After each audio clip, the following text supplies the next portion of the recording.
पति अभय अभी नहा ही रहा था कि तभी फोन पर मैसेज टोन बजी। पत्नी शीला मोबाइल के पास में ही खड़ी थी। उसका ध्यान फोन की तरफ गया। उसने सहज ही फोन उठाकर मैसेज पढ़ा। हाय, गुड मॉर्निंग डियर, किसी बेबी का मैसेज था। शीला सोच में पड़ जाती है कि अब ये बेबी कौन है। तब तक अभय भी नहाकर बाहर आ चुका है। शीला अभय को बताती है कि किसी बेबी का मैसेज आया है। अभय मुस्कुरा देता है और फोन उठाकर उस मैसेज का रिप्लाई करता है। Hi baby, how are you, और अपने काम में लग जाता है। शीला इस रिप्लाई को भी पढ़ती है।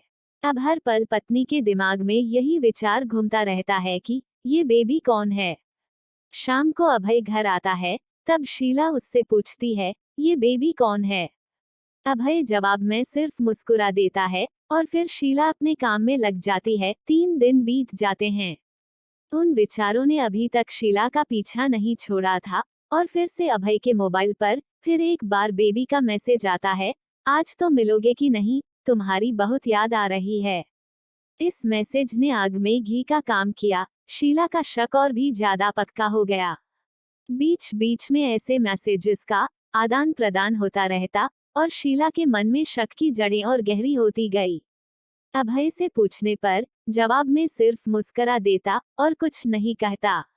ये शक गुस्सा बनकर तब ज्वालामुखी की तरह फट पड़ता है जब एक दिन शीला को अपने पति अभय की जेब से सिनेमा की 2 टिकटें मिलती है। शीला अपने अभय से बहुत झगड़ती है। अभय शीला को समझाने की कोशिश करता है, लेकिन शीला कोई भी बात सुनने को तैयार नहीं है।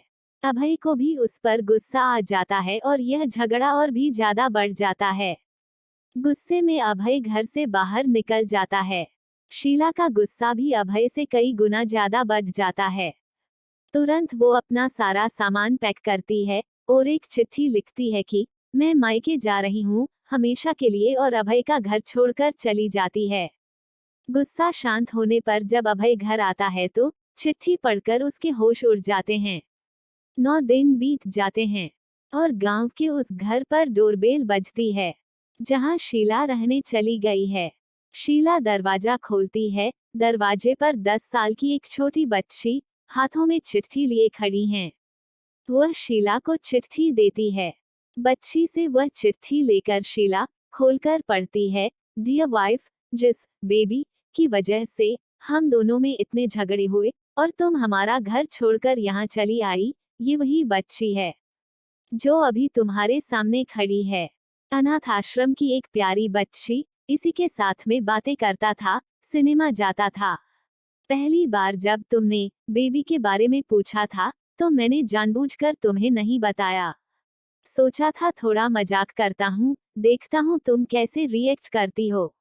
लेकिन मैंने ये कभी नहीं सोचा था कि तुम्हारा शक इतना बढ़ जाएगा कि तुम घर ही छोड़ दोगी। हाँ, सबसे जरूरी बात, ये जो बेबी है वो किसी और की नहीं बल्कि तुम्हारी ही बेटी है। रुको, अपने आप को संभालो और आगे की बात ध्यान से पढ़ो। हमारी शादी के 2 साल पहले की यह बात है। तुम अपने कॉलेज के लास्ट ईयर में थी। तुम्हारे प्रोफेसर ने नोट्स लेने के बहाने तुम्हें बुलाया था और तुम्हें चाय में नशीली दवा खिलाकर ना करने वाला काम किया था। इसमें तुम्हारी कोई गलती नहीं थी, लेकिन कुदरत ने अपना काम किया और तुम्हारे पेट में इस बेबी को डाल दिया।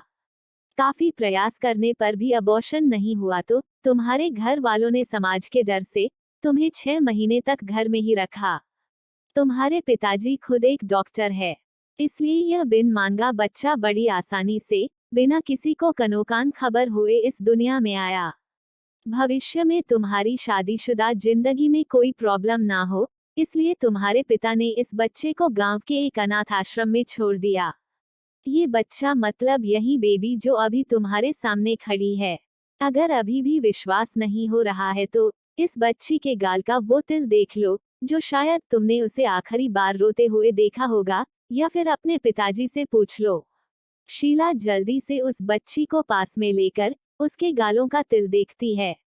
उसका मन भर आता है, उसकी आंखों में आंसू आ जाते हैं, लेकिन अभी भी चिट्ठी बाकी है, इसलिए वह आगे पढ़ती है। मुझे पता है अभी भी तुम्हारे मन में ये सवाल उठ रहा होगा कि ये सब मुझे कैसे पता। तुम्हें बता दूं कि ये सब तुम्हारे खुद के पिता ने ही अपने मन में उठ रहे पश्चाताप को शांत करने के लिए शादी के 1 महीने पहले मुझसे मिलकर सारी बात मुझे बताई थी। उन्होंने ये भी कहा था कि अगर मैं चाहूं तो शादी से इनकार कर सकता हूं। मैंने तुम्हें स्वीकार किया क्योंकि इस पूरी घटना में तुम्हारी कोई भी गलती नहीं थी और हमारी शादी हो गई।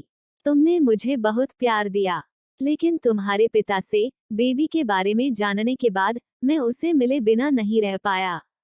मैं बीच बीच में उससे मिलता था। उससे मिलना, उसके साथ समय बिताना मुझे अच्छा लगता था। इतनी प्यारी बच्ची बिना किसी गलती के क्यों सजा भुगते, बस इसलिए मैं उसे थोड़ी सी खुशी देने की कोशिश करता था। बस मुझे इतना ही कहना था। अब अगर तुम फिर से अपने घर आकर मेरे साथ रहना चाहो तो अभी गैलरी में आ जाओ। तुम्हारा और सिर्फ तुम्हारा डियर अभय। बिना एक क्षण की भी देरी किए शीला दौड़कर गैलरी में पहुंची और सामने उसका पति अभय खड़ा था। अभय के चेहरे पर मुस्कान थी और शीला की आंखों में आंसू की धारा। कारण कुछ भी हो, लेकिन पति और पत्नी दोनों के बीच में कभी भी शक को थोड़ी सी भी जगह मत दो, क्योंकि दुनिया में हर बीमारी का इलाज है, लेकिन शक नाम की बीमारी का कोई इलाज नहीं है। मन शांत रखो, जो भी मन में आए एक दूसरे को बताओ और जो भी समस्या हो उसका समाधान करो। मेरे प्यारे दोस्तों, आपको कहानी कैसी लगी हमें कमेंट में ज़रूर बताइए। कहानी अच्छी लगी है तो कहानी को लाइक कीजिए, शेयर कीजिए और चैनल को सब्सक्राइब करना ना भूलिए। कहानी सुनने के लिए धन्यवाद।